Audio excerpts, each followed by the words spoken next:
Shannon Baptist Church exists to make, mature, and multiply disciples of Jesus Christ one life at a time in the Midlands and beyond. Well, sometimes it is just so hard to raise them, to teach them, to guide them, to get them to live the way they're supposed to talk to you, to communicate, to do stuff together, to live life together, to follow Jesus. Wait, you don't think I'm talking about your kids, do you? I'm not. I'm talking about your parents. Hi, everyone. I'm Dawn D. Mercer-Plank. How do you handle prodigal parents? It's today's great question in our ongoing series with Senior Pastor Dr. Daniel Dickard. So, prodigal parents, Daniel, we have covered prodigal children before in our podcast, but prodigal parents, is that really a thing? It absolutely is, Dondi, and it's something we don't talk about enough. We often focus on prodigal children, those who wander from the faith after being raised in a Christian home, but the Bible and real life show us that prodigal parents are just as real. A prodigal parent, to give a definition, is someone who may have once been engaged in the faith, maybe even led their kids spiritually at one point, but over time, they've drifted. Maybe it's disappointment with the church, spiritual burnout, moral failure, or the distractions of success, comfort, or even their career. Whatever the reason, their hearts have grown cold or distant from God.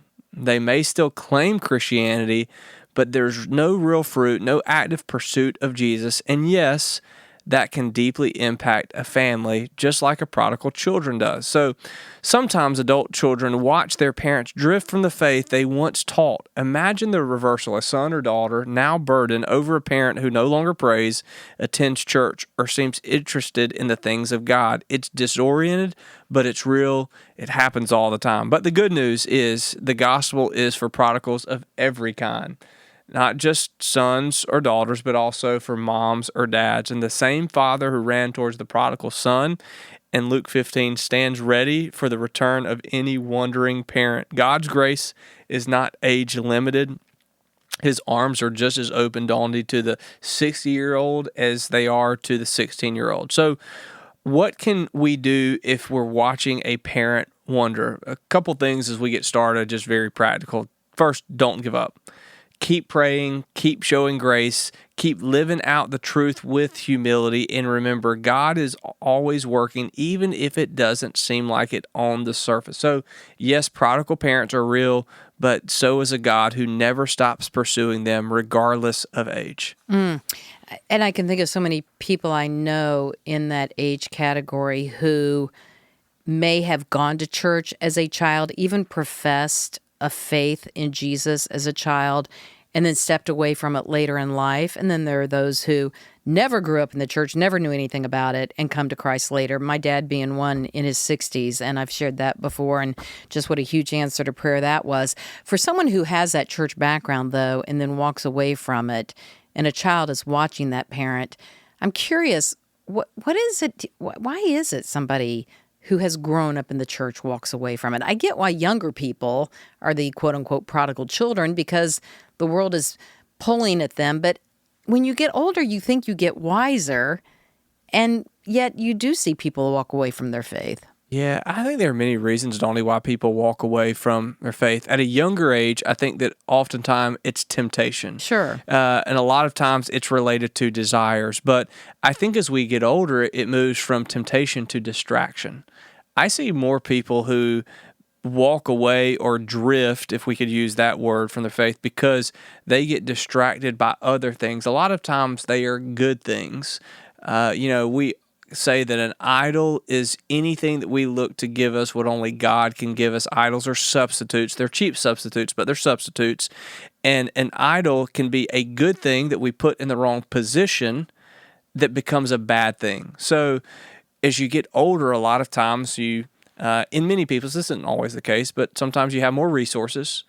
Sometimes you have more time if you're in the throes of raising kids. It's just one big blur, but you get a little bit older, your kids are raised, you have more resources, more time, and there's so many things that can keep you from being among the people of God. And also, I hear this attitude, I'm not saying among our church, but it's the attitude of, well, I've already given my time, I've already served, that's for someone else. It's almost as if we think that there's an age limit where, all right, I'm good, I've washed my hands of this, we're going to pass this off to a younger generation.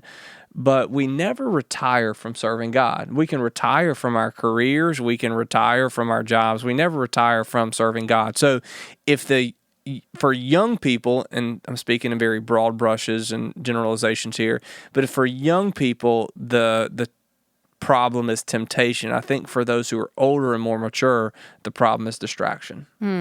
Yeah, everyone should know Joe Udy, who now is 93 and still serves in our church. What a legend. That man has not slowed down at all. So when we think about parents, the prodigal parents who have stepped away from their faith or never come to faith, there can be an estrangement with their children who do walk with the Lord and want that reconciliation. What does the Bible teach us about estrangement and the alienation of affection between parents and children? Well, from the beginning, the Bible shows us that broken relationships are a result of sin. So in Genesis 3, when Adam and Eve disobeyed God, not only was their relationship with God broken, but also so was their relationship with each other. They hid, they blamed, they withdrew. And that pattern of relational estrangement, distance, coldness, separation has continued ever since. When we talk about alienation of affection, we're referring to a relationship that was once close and loving, but has now grown cold, distant, or even hostile. And the Bible doesn't use that exact phrase, but it's all over the pages of Scripture in broken families, hurtful betrayals, and spiritual drift. So in the New Testament, Paul warns in 2 Timothy 3 that in the last days, people would be lovers of self. But then it goes on to have this phrase, disobedient to parents. And that's a picture of relational brokenness, of hearts growing cold and love growing cold. And the Bible also speaks hope into these situations. So one of the clearest situations and promises that comes to mind is Malachi 4:6, where God says that he will turn the hearts of fathers and to their children, and the hearts of children to their fathers. That's a picture of reconciliation, of God restoring what's been lost. Now, we often say that forgiveness is a two-way street. We always have to forgive. Now, there are some ingredients that must be included in reconciliation for reconciliation to work, but the first step to reconciliation is first forgiveness, forgiveness being a two-way street. So what do we do with this as it relates to prodigal parents? Well, first, I think that we have to acknowledge pain. Estrangement hurts, regardless of the situation or scenario. And when affection is lost between a parent and child, it creates deep wounds. But second, we remember that God is in the business of healing broken relationships. He reconciles us to himself through Jesus. And because of that, we can pray for and believe in reconciliation with one another. And only that doesn't always mean the relationship will be perfect or instantly restored. But as followers of Christ, we are called to pursue peace, to forgive as we've been forgiven, and to hold on to hope. And the Bible teaches us that estrangement is real, but it also shows that with God, estrangement doesn't have to be the end of the story. What do you suggest when a child is not estranged from his or her parent? In fact, they may have a great relationship, but the child does not believe the parent is living the way he or she should. Can a child parent his parent? Or is that not the child's place? Yeah, I think that this is a tough step for many of children who now have adult parents. And, you don't sense like it's your place to correct your parents. And yet at the same time, what do you do here? And so a couple things I would say. How do you begin to reconcile with a prodigal parent? Whether the distance has caused by spiritual drift or broken trust, emotional hurt, or even years of silence. First of all, I would say this: pray consistently. Before any conversations happen, take it to the Lord. Ask God to soften your parents' heart and your own. So we often say that prayer aligns your heart with God's, and it gives you wisdom for next steps and reminds you that reconciliation is a work of the Spirit, not about strategy. We talked about the Holy Spirit in a few previous episode, so reconciliation is a work of the Spirit. You can't change someone's heart, but God can. But second, forgive even if they haven't asked. This doesn't mean pretending nothing happened or that the pain wasn't real. It means releasing your right to hold on to bitterness. Forgiveness clears the ground for healing. Third, and this gets really to the point of your question, and that's reach out gently. If the door is even slightly open, take a small step. Even if you think that I shouldn't have to be doing this, that's, my parent, I shouldn't have to parent my parent. Reach out gently. Send a note, a text, or make a phone call. Don't start by trying to fix everything. Start with love. And how do you spell love? Time. Time. Express care, not blame. Sometimes just saying, hey, I've been thinking about you and praying for you. But then listen before you speak. I would say this: if a conversation happens, don't rush to prove a point or bring correction. And that can seem sort of awkward if it's your parent, the person who taught you, and yet they've gone, they've left the Lord. So ask questions, invite them to share their heart, even if it's painful to hear, but then set healthy boundaries if needed.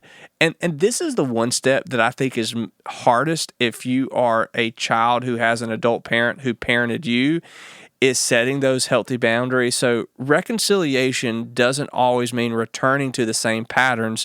Sometimes healing includes creating space, even safe space, having those hard conversations, and maybe even involving a counselor or a pastor. Boundaries aren't about punishment. They're about protecting the possibility of a renewed relationship. So even if it can seem awkward, I would say those steps right there can be the start of trying to make what seems awkward become a new normal. You mentioned boundaries. Sometimes a prodigal parent is a prodigal because he or she is abusive, sometimes physically, sometimes emotionally. How does a person honor an abusive parent? We're to honor our parents, but still have those boundaries of protection.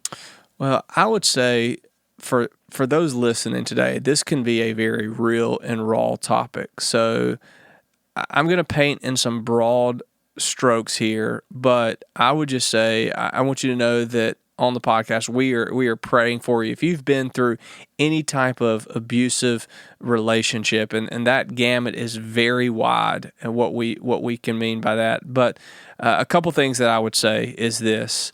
Let's start with what honor means. The Bible would tell us in Exodus 20:12 to honor your father and mother, and that command still stands even when a parent has been hurtful. But honoring someone doesn't mean allowing them to continue causing harm. It doesn't mean ignoring the past, pretending everything's okay, or putting yourself in a dangerous or damaging situation. So we believe that all people are made in the image of God, including your parents. So to honor them means acknowledging their God-given role in your life, even if they have failed to live it out well. It does not mean putting yourself in a damaging or dangerous situation.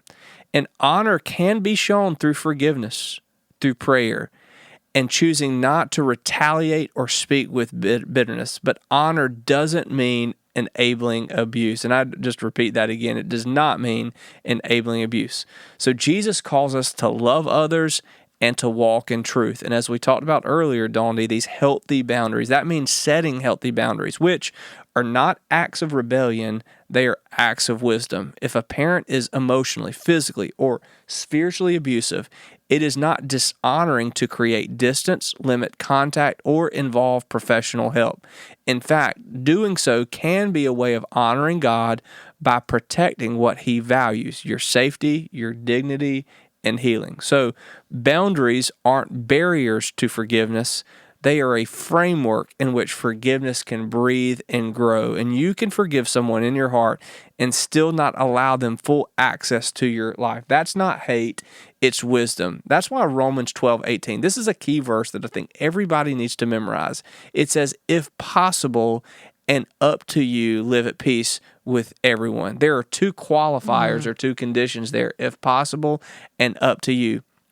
That means peace is the goal, but it also acknowledges that peace isn't always possible without boundaries. Also, healing takes time, and it's okay to seek help, to talk to that counselor or a pastor or a trusted Christian friend. And you don't have to walk this road alone. Jesus himself was no stranger to rejection and pain, and he walks with you in yours. So to get back to the question, how do you honor an abusive parent? Is first of all, you have to acknowledge what honor means and what does not. But it's by refusing to return evil for evil, by choosing forgiveness even when reconciliation isn't possible, and by setting those boundaries that protect your heart, your mind, and your walk with God, and by trusting that the same grace that heals wounds can also bring clarity, freedom, and, when necessary, courage. God sees your pain, and he honors your desire to walk in truth and love even when it's hard. That's good stuff, Daniel. Thank you for that. All right, so what about the well-meaning mother-in-law who meddles in an adult child's business? That can be an attack on the sanctity of marriage and go against the leave and cleave principle that God has for marriage, making that a prodigal parent in the sense of she or he, if it's the father-in-law doing it, is going against God's plan for their children. That question you just asked, Dawn, is what some of our older members would say here. You've gone from preaching to meddling now. So in all seriousness, I just want to say as a caveat, I have such a great relationship with my in-laws, and I am thankful for them. So for everybody else. That's right, for everybody else. That being said, what is it? Dave Ramsey says that if you want to have a healthy marriage, there are 4 things that you need to make sure that you talk about before marriage: in-laws, money, faith, and how you spend vacations. And I think those are some very practical, because this can be a sore issue among couples and just marriage itself. So that's a real and emotional issue. What do you do when a well-meaning parent or in-law starts crossing lines in your marriage? So biblically, God's design is clear. Genesis 2:24, that whole leave and cleave principle, holding fast to your spouse and becoming one flesh. That's not just poetic, it's foundational to the health of a marriage. So when a parent, whether a mother-in-law or father-in-law refuses to respect those boundaries, it can unintentionally and sometimes intentionally undermine the unity and sanctity of that marriage. And yes, in that sense, they're acting as a kind of a prodigal parent. I know that people wouldn't think of it that way, but yes, not walking in God's design for their role. And even if their intentions are good, the outcome can be harmful. Interference, criticism, or over-involvement can create division where there should be oneness. And it's important to remember that honoring a parent doesn't mean submitting to unhealthy behavior. Marriage creates a new family unit, primary unit. And that doesn't mean we cut off parents, but it does mean we protect the sacredness of the marital bond. And so I would just say if you're in a situation like that, ask for wisdom, ask for God's grace, but just know that leave and cleave principle is something that, if not handled carefully, it can create prodigal relationships. And I'm glad you love your mother-in-law. Love my mother-in-law. Hey, Mama Deb, if you're listening, love you. Shout out to you. Love. So as we close, give 2 or 3 practical steps someone can take to reach out to his or her prodigal parent. And again, the prodigal parent being someone from whom you're estranged, a prodigal parent being someone living in a way that's wrong, a prodigal parent being someone who doesn't know Jesus or does but isn't serving Jesus anymore. What are practical steps? Start with prayer. Before you have a conversation, pray for your parent by name. Ask God to soften their heart, and not only their heart, your heart.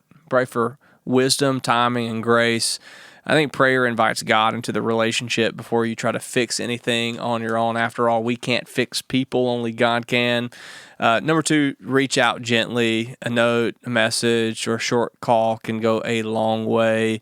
You don't need to bring up the heavy stuff right away. There's time for that later. Just start with love. Hey, I've been thinking about you. I'd love to reconnect. Build that bridge, not a wall. But then this is the key part: set loving boundaries. If reconciliation happens, keep the relationship healthy, and boundaries are not rejection. They're protection for everyone involved.